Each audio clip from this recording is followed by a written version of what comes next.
Hello friends, Syra here back with another guide video. In today's video, I want to talk about weapon reforging in Where Winds Meet because I feel like there are a lot of mechanics behind the system that many players either don't know about or don't fully understand.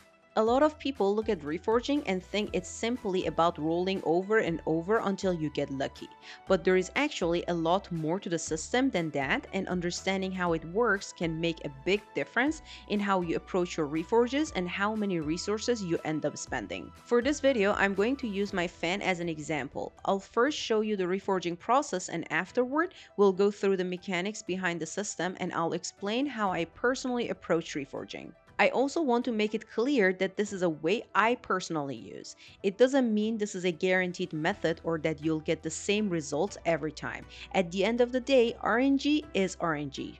As you watch my fan reforging process, you'll see that even I can't predict every situation, and sometimes I can still end up wasting Taiyi Stones. That's just a part of reforging itself.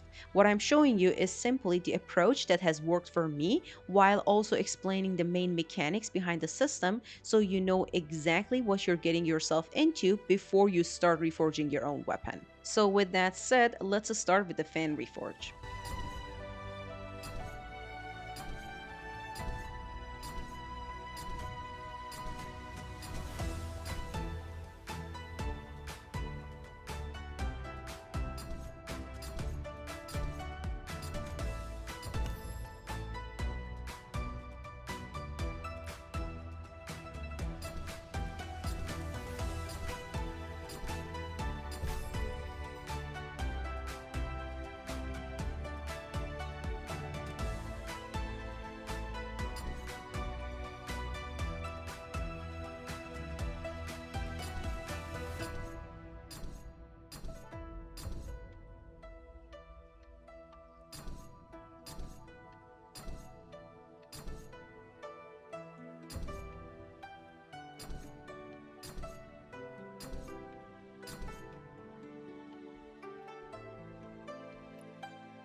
Alright, now that you have seen the entire Reforge, let's start breaking down the mechanics behind the system.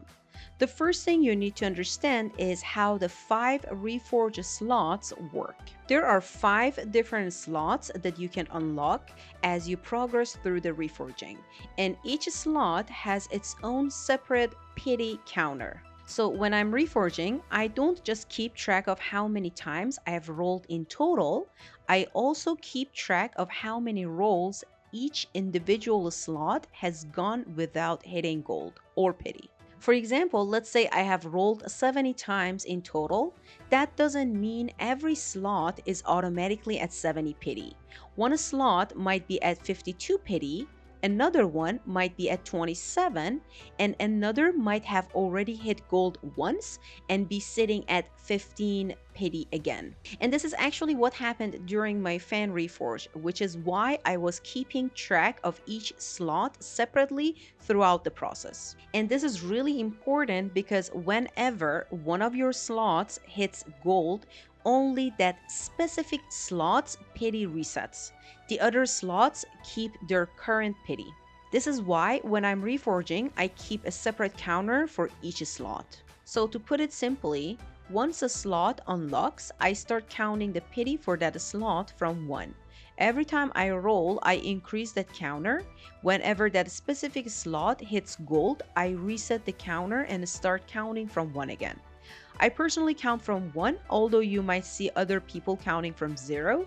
Counting from 1 just makes it easier for me because I use the same number to mark both when a slot unlocks and when that slot hits gold. The important thing is to be consistent with whichever way you choose to track it. As for the pity itself, based on the community testing, soft pity seems to start somewhere around 30-ish rolls, while hard pity appears to be around 90 rolls. But keep in mind that soft pity doesn't mean you're guaranteed to get a gold at 30. You can hit a gold before that, or you can continue rolling past that. The hard pity is where you should expect the gold to be guaranteed based on the current community understanding. And one more important thing, the 5th slot is always gold once you unlock it. So this slot is different from the others and you don't need to worry about building pity for it or locking it. So when I'm reforging, my main focus is really on keeping track of the first 4 slots and knowing where each one is in its own pity. Now, make sure you understand everything I just explained about the 5 slots and how the pity works for each one, because this is probably the most important and also one of the most confusing parts of reforging. If you're still confused, don't worry, pause the video, rewind, and watch this section a few times if you need to. It's really important that you understand this before moving on, and once you have that in mind, I actually recommend going back and watching parts of my fan reforge again. Those numbers you saw in the top left corner should start making a lot more sense now, because you can understand exactly what I'm tracking for each slot and why those numbers matter. Once you're comfortable with that, you can move on to the next part. Now that we understand the 5 slots and how to track the pity for each one, let's move on to the color slot, because this is another part of reforging that I see a lot of people get confused about. The first slot is your color slot, and there are essentially 2 types of colors you can get from this. The first type is your normal gold colors. These aren't tied to a specific reforge set. The second type is a set color. These are the colors that belong to a specific reforge set, and this is where things get a little more complicated. So to put it simply, a regular gold color can appear at any time. There are no set requirements for you to get one of these colors. But set colors work differently. A set color can only appear if you already have another node from that same set locked in one of your other slots. For example, on my fan, the set colors are 9 lands and vast ocean.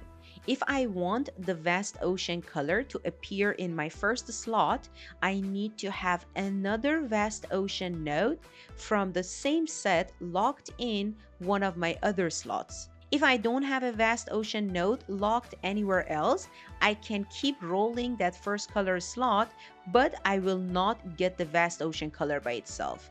The same thing applies to 9 lands. So basically, if you're going for a specific set color, you need to have another node from that same set locked first. There is just one exception I want to mention here.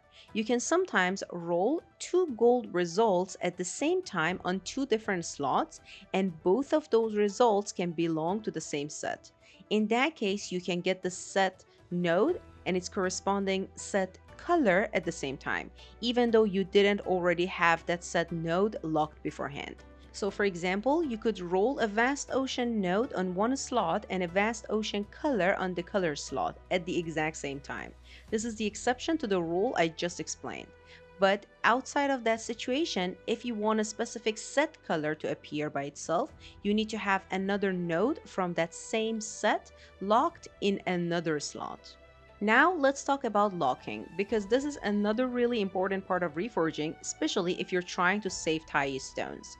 Whenever you lock a slot, that slot is preserved when you roll again, so you don't have to worry about losing the result you already have there. However, locking comes with a cost. Every additional slot you lock increases the amount of Taiyi stones you need for your next roll. This is why you might have noticed that I wasn't immediately locking every good result I got during my fan reforge. A good node doesn't always mean you should lock it immediately. Sometimes it makes more sense to keep rolling while your slots are still unlocked, especially if you're trying to build up the pity on another slot. Once you start locking multiple slots, your cost can increase very quickly. And also, there is another feature you need to know, and that's the optimal plans. While you're reforging, the game automatically keeps track of some of the better plans you have rolled. These are ranked based on their elegance score, so the game will save the higher scoring combinations for you in your optimal plans. This is really useful because it means you don't necessarily have to lock a good result the moment you see it. If you get a plan that you like, you can keep rolling and let the game save it for you. And if you want to be extra safe, you can manually save the plan yourself. Once a plan is saved, you can always preview it later again, go back to it by restoring it, or even apply it directly to your reforge if you're happy with the results. However, there is one thing you need to be careful about. If you actually apply a saved plan to your reforge, you will lose the other plans that you had saved before. So if you had multiple plans saved and you apply one of them, when you continue reforging, you won't have the same list of plans anymore. You will essentially be continuing with the applied plan as your current reforge.